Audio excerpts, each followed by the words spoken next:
Selamat siang, saya atas nama Clemensius Deractus Atu, NIM 1803030009,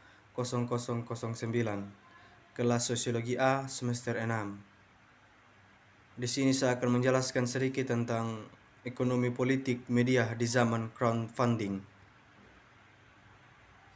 Untuk memulai bagian ini, pertama kita akan melihat bagaimana perkembangan terkini crowdfunding menggarisbawahi kekhawatiran tentang bagaimana media berita dibiayai.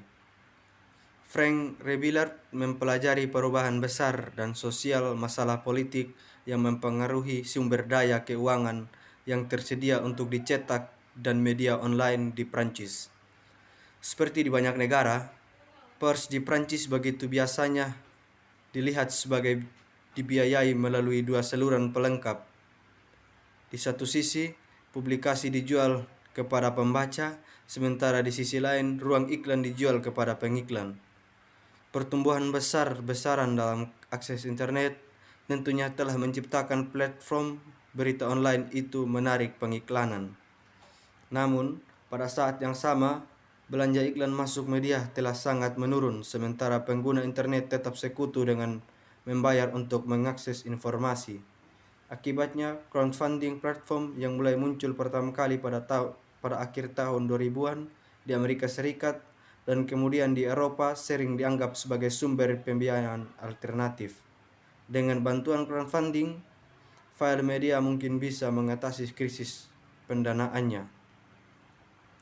Lanjut, pendekatan seperti itu berfokus pada crowdfunding di industri budaya dan media, dan bab ini mungkin tampak agak tangensial, sementara fokus di sini lebih sempit, melihat industri media saja dan lebih khusus bagi produksi berita dalam pers tertulis dan online. Juga menganggap crowdfunding sebagai satu kesatuan dari berbagai metode pembiayaan pers. Dengan melihat pembiayaan pers tertulis secara lebih luas dan pergerakannya online adalah mungkin untuk melihat bahwa pendorong utama melampaui transisi ke digital itu sendiri lebih sedikit bantuan kepada keuangan mikro swasta yang terbesar yang terdesentralisasi tentang crowdfunding dan lebih banyak bagi kedatangan pemain baru di ruang ini. Namun berarti bahwa sejumlah aspek penting telah dilampaui tampak. Yang pertama, skala crowdfunding tetap cukup kecil untuk kedua media cetak dan online. Yang kedua, pentingnya bantuan negara, yaitu saat ini menyumbang 15% dari pendapatan media di Prancis terlalu sering didiskon. Yang ketiga, munculnya sumber-sumber pembiayaan media baru mempertanyakan peran negara dalam mendukung media plural aliran. Crowdfunding memiliki variabel, tetapi seringkali bagian kecil dalam pembiayaan. Karena akibatnya, dalam banyak kasus, pertimbangan ekonomi bersifat sekunder, pentingnya publisitas dan upaya penggalangan profil yang mendasari fund meningkat dorongan. Dengan demikian, crowdfunding di sini bukan merupakan sumber pembiayaan utama media cetak dan berita online, tetapi crowdfunding sebenarnya mengumpulkan kurang dari langganan tradisional sebelumnya model. Crowdfunding media berita berjuang untuk melewati ambang $1 juta per tahun. Donasi pribadi, baik dalam bentuk crowdfunding modern atau dalam bentuk langganan yang lebih lama, total tidak pernah lebih dari 5 juta. Namun, total sumber daya yang terkait dengan industri media cetak dan berita online coba jalankan dalam miliaran. Sumber daya ini dapat dibagi menjadi dua kategori utama. Agories, pendapat dari aktivitas komersial dan sumber daya keuangan di pengertian istilah yang ketat. Penghasilan dari aktivitas komersial media berita datang dalam dua aliran. Jual pengambilan berita dan informasi itu sendiri dan menjual iklan yang menyertainya ruang. Penjualan informasi kepada pembaca dan ruang iklan kepada pengiklan terus menjadi sumber pendapatan terbesar, meskipun jumlah totalnya telah pada tren penurunan selama dekade terakhir. Media Prancis, dapatkah crowdfunding menghadirkan pluralisme?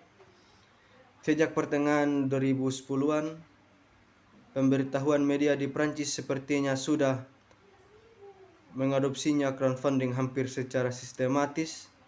Apakah mereka meluncurkan file judul media baru, mencoba mengatasi kesulitan keuangan, melakukan diversifikasi penawaran media, atau mencari aliran pendapatan reguler? Entry media preneur semakin beralih ke bijaksanaan orang banyak. Pers di sini mulai memperkerjakan jurnalis profesional dan menjadi sebuah industri mengerjakan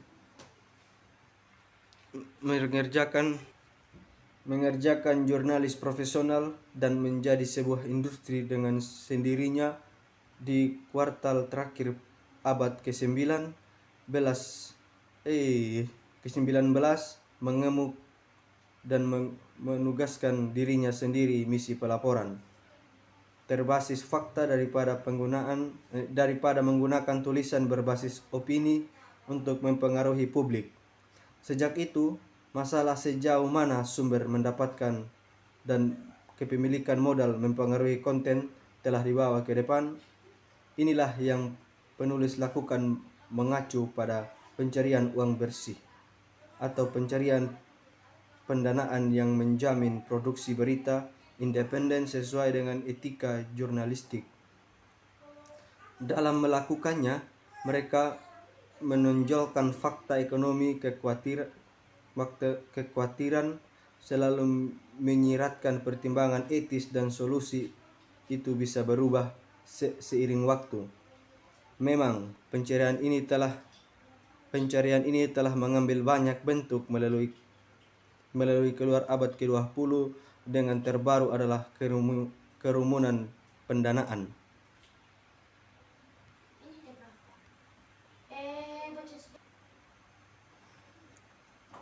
Apakah crowdfunding benar-benar mengatasi kedua sisi ekonomi media dan krisis etika? Bagaimana praktek menciptakan kondisi baru untuk memastikan klaim kuno atas kemandirian finansial dan editorial untuk media di dalam konteks yang dijelaskan sebelumnya? Untuk memahami hubungan timbal balik antara busi untuk model dan strategi editorial, kami melakukan penelitian ini berdasarkan wawancara semi-struktur dari 7 organisasi media berita Prancis. Meskipun penelitian ini dapat mengklaim sebagai lengkap didasarkan pada pilihan untuk mengamati beberapa lusin kampanye yang dijalankan oleh pemangku kepentingan yang terlibat dalam usaha yang sangat berbeda, antara akses gratis dan membutuhkan paywall keras langganan berbayar. Media didirikan sebagai asosiasi harian regional besar dan media web nasional.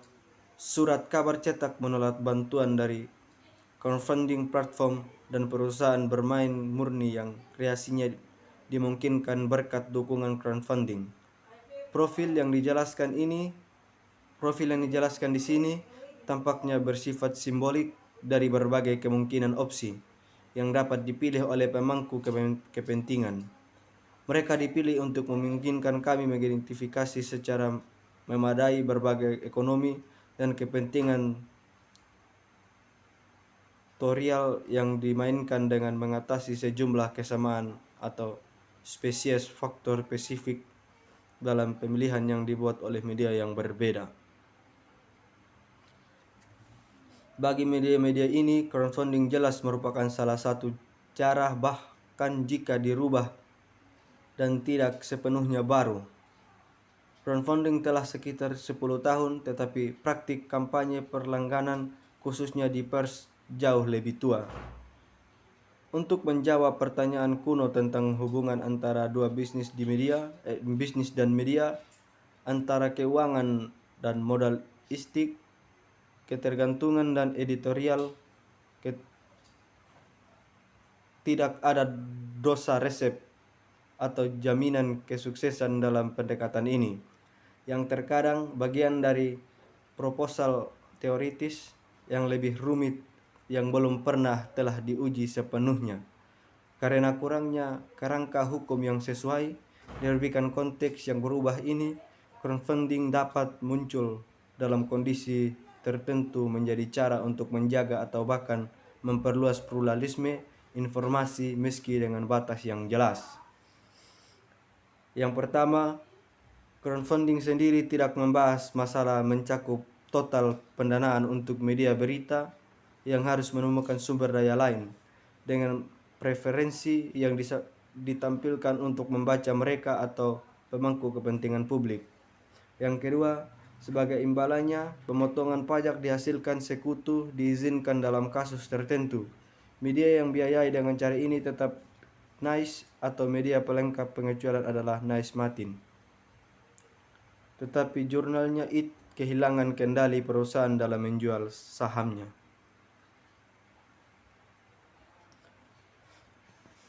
Crowdfunding, apakah itu menjadi signifikan kontribusi untuk komunitas dan media independen di Quebec? Ia merupakan tandingan dari dua bab sebelumnya. Anne Maria Brunel dan Michael Nickel menganalisis bagaimana komunitas dan independen menggunakan crowdfunding atau tidak. Tidak seperti di Prancis, meskipun media menghadapi lingkungan yang serupa krisis ekonomi, hanya ada sedikit orang di Quebec yang memiliki kampanye crowdfunding yang disalurkan. Tidak mengherankan jika file media publik atau swasta besar tidak melakukannya. Tetapi ini lebih mengejutkan untuk masyarakat dan media independen yang menjadi subjeknya dari penelitian ini, karena partisipasi adalah bagian yang fundamental definisi dan sejarah mereka, baik dalam aturan operasi mereka dan dalam biaya mereka, serta dalam wacana yang mereka hasilkan atau rangsang. Tampaknya crowdfunding hanya salah satu jenis pembiayaan serta antara lain, dan jika belum ada yang sama, itu karena metode pembiayaan lain yang bisa juga disebut partisipatif.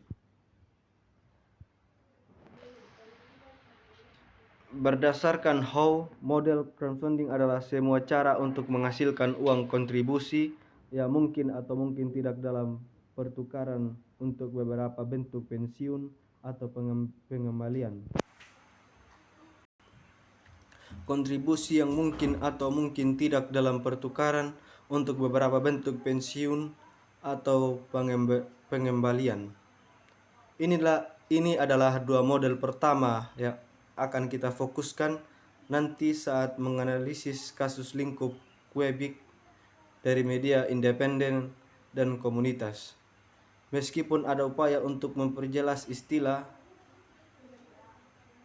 literatur ilmiah yang berasal dari wilayah budaya dan bahasa yang berbeda, agak terpolitisasi dalam definisi teoritis dari fenomena tersebut dan khususnya dalam masalah ekonomi, sosial dan budaya yang mereka angkat. Itu sama seperti terpolarisasi hubungan dengan dampak sosial dan politik yang sebenarnya dari praktek crowdfunding ini sebagai varian simbolik dari kolaboratif web dan pemberdayaan pengguna. Terima kasih.